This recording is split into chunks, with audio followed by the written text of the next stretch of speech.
Scott from House.com, and this is a 2020 Ride MTNPIG Snowboard. This is part of the Twin Pig series. This is the most all-mountain deck from the Pig style series for intermediate to advanced level riders. It rides pow well, it holds and grips well on firm snow, and it has obviously a directional style shape. Most people who ride the MTNPIG tend to ride it one direction with the nose downhill. It's directional and has a 5mm taper, which is just slight, but it definitely helps you initiate turns. The stance is set back 19mm, which isn't really too much, but you can definitely feel that the nose is quite a bit longer than what you find in the tail, especially with a directional hybrid camber profile shape. When you set the board on this flat table, you'll notice that the nose has a gradual, longer up rock, and it's a little bit higher than what you'll find in the tail.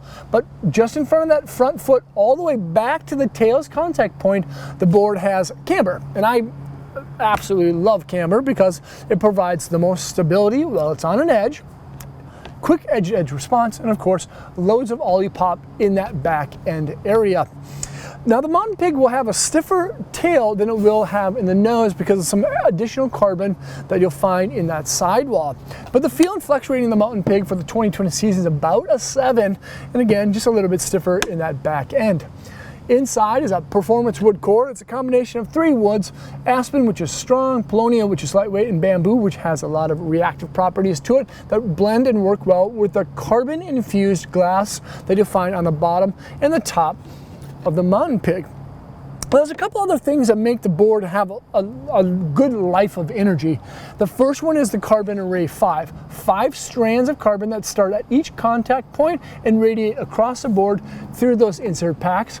It also has a birch veneer style top sheet. Now you don't really notice that on the kind of the front end of the board because it's obviously this kind of like matte or low matte style finish, but you can definitely see that in the tail area. Now, then there's another couple of things that make it strong too. There's double impact plates, which reduce the creasing caused by bindings sometimes.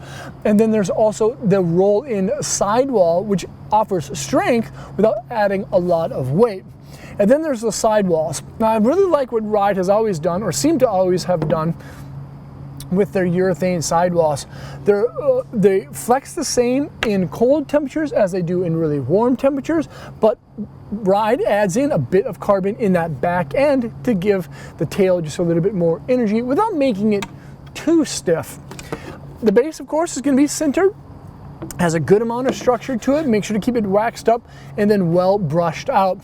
Now, another thing that I really enjoy about the MTNPIG though is the Sidecut, or how it feels while it's on an edge in initiating turns and exiting out of turns.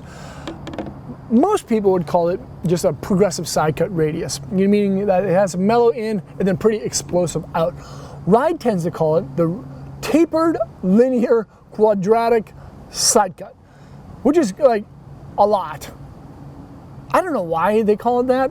I call it progressive. So when you ride the deck switch, it's gonna dip into a turn really, really fast and exit a little bit more mellow, but when you ride it with the nose down the hill, it's gonna be pretty chill and then really explosive out.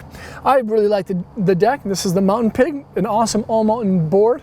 This is a deck within the Ride Pig series that you don't really have to size down because it has a fairly average waist width. There's a great deck you can see at thehouse.com by selecting the link below in the description. Leave a comment or question. Let me know what you think of the MTNPIG. Subscribe to the channel there. Check out more vids there, and hopefully we'll see you guys on snow.